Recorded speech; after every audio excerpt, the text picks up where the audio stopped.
If you like what you see, if you like what you hear, subscribe, like, and share. Well, I did it. I have a new background. It's pretty crazy. It's interesting being in like a different space because how I used to be able to get on here, talk, and like be loud, I feel like I have to like respect my neighbors weirdly, especially being like the new booty on the block, you know? you gotta, I don't know what the protocol is, so I've been keeping it very low. Excuse me if I've been missing in action, but like moving was a lot. It was a lot. The process from moving from New Jersey, right? Mind you, right outside New York, to here was way more than I anticipated. Way more. Totally something that you want to do like over a course of months and not within like 30 days, give or take 2 weeks. Definitely something that you should like plan out way better than me. That's just my advice that I'm giving you. If you decide to do this move, and I just refuse to be one of those people that are like, oh, this vlog is about moving from, New York to Atlanta. They have enough of those. They have enough of those. So, you're gonna get in like a good like 1 or 2 episodes.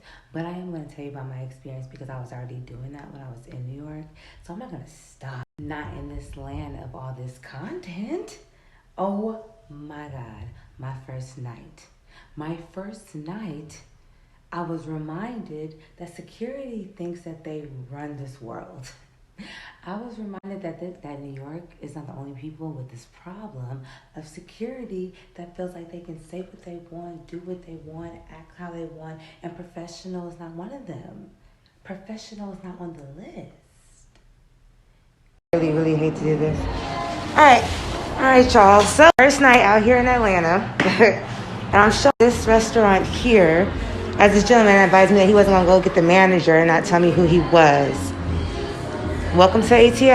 I felt violent. I felt like I was violated, and I wanted to be violent about it. And it wasn't about the whole like entry. It was about like on your business page, it says the kitchen closes at 11. You're telling me to go onto the Instagram. Is the Instagram going to tell me that your kitchen closed at 9:30? And if that's the case, then that's a problem. There's a disconnect in there somewhere. Connect the dots. Y'all, these people that own these businesses, these black owned businesses that they rile in, and they're like, yeah, Atlanta's so black owned business, this and that. They do what the fuck they want to do. And being professional is not one of them. Okay? They do not abide by the rules that they set forth online, meaning like Google, meaning like Yelp. They don't abide by those rules. They abide by how they feel in that moment, how they feel at that time, if they made enough money. I don't even understand unless you are $1 billion business, not even Google, not even Amazon closes, but all in all, at what point do you make enough money where you can just be like, I'm closed because I feel like it? I went to the car wash, y'all. Oh, not me calling ahead of time to find out that you close an hour prior to what it says online, just for me to show up 30 minutes prior to that, for your people to tell me that they are closed and that they're not taking anybody else because someone left their car there and they're working on another car and they got to clean the inside of that car. So, if you just want to be off of work, just say it's Friday and you want to be off. So then I sit there. I sit there because I had to calm myself down. P.S. In this process of moving down here, I've had to calm myself down, and I literally got here, y'all, on what? Thursday? I've had to Wednesday. I've been here since Wednesday. I've had to calm myself down, give or take 8 to 10 times. Maybe give or take. Give or take. That's an estimation. This being said, I was sitting in my car, calming myself down, going through TikTok, the crack that we know it. Yes, I believe that TikTok has a sprinkle of crack in it because it's super addicting, and once you get on it, that's it. So it was pulling me in, but it was also calming me down, giving me laughs and joy after they attempted to steal it. The dude comes back to my car, puts his hands on my vehicle. At this point, I'm like, is your hands on my car? He backs up. He's like, whoa. I'm like, yeah, my car dirty as fuck, right? Crazy nobody would clean it. Like, crazy, right? All in all, he's like, oh, it's cool. I'll take you. I'm like, bet. I'm just getting the outside wash. He's like, all right, cool, $20. Cool, bro. Because that's really what it was about to begin with. Really what it was about to begin with.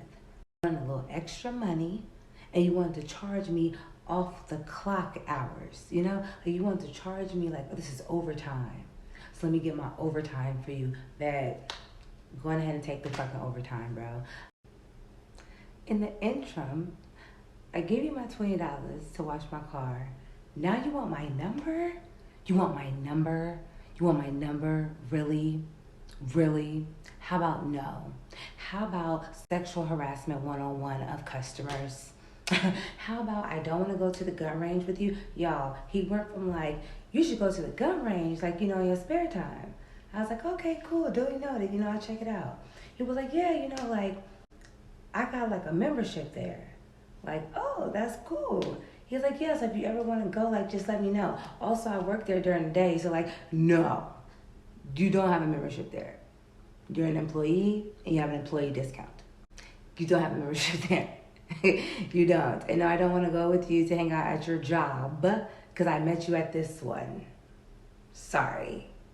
I hate to be that person, but in reality, I'm very irritated with the lack there of professionalism. And I get that I'm just not going to be able to get out here. Like I guess I shouldn't stamp this, right? Because I haven't even been here like a full week. So I shouldn't stamp this as that. But like, whoa. I pull up to Urban Licks in my sweatsuit that I called about. I saw the girls in their dresses and their heels clicking, and I was like, oh, hey, do you guys have a dress code? She was like, no, casual, come on in. Definitely, I'm hungry. I walk up, and the guys at the door like, look at me up and down, thinking that I guess he thought I didn't notice or that I wasn't going to address it. I was like, I don't know what looking down is about, but I just called and they told me you don't have no dress code. And he was like, are you going to the bar? First instinct, yeah, bitch, I am. Second instinct, actually I am. It's just me. You know, that was my approach to that. But in my mind, I was like, bitch, you trying to be funny? Like, or what you trying to say? You trying to say like, what, reservation if I wasn't? Like, what are you getting at with this? Is it my, like, he was climbing so being cute. I didn't feel like a nigga in a salmon too small pink suit with a fro mo on top of his head should be being cute with them socks. Listen, they're not ready. They're not ready for me to get in my bag. And I've been being real humble and real nice because I'm new to this city. I've been trying to just go with the flow. But let me tell you, niggas be trying to get me riled up, and I'm trying not to get the fuck riled up, okay? I'm really not. Wish me luck on this journey.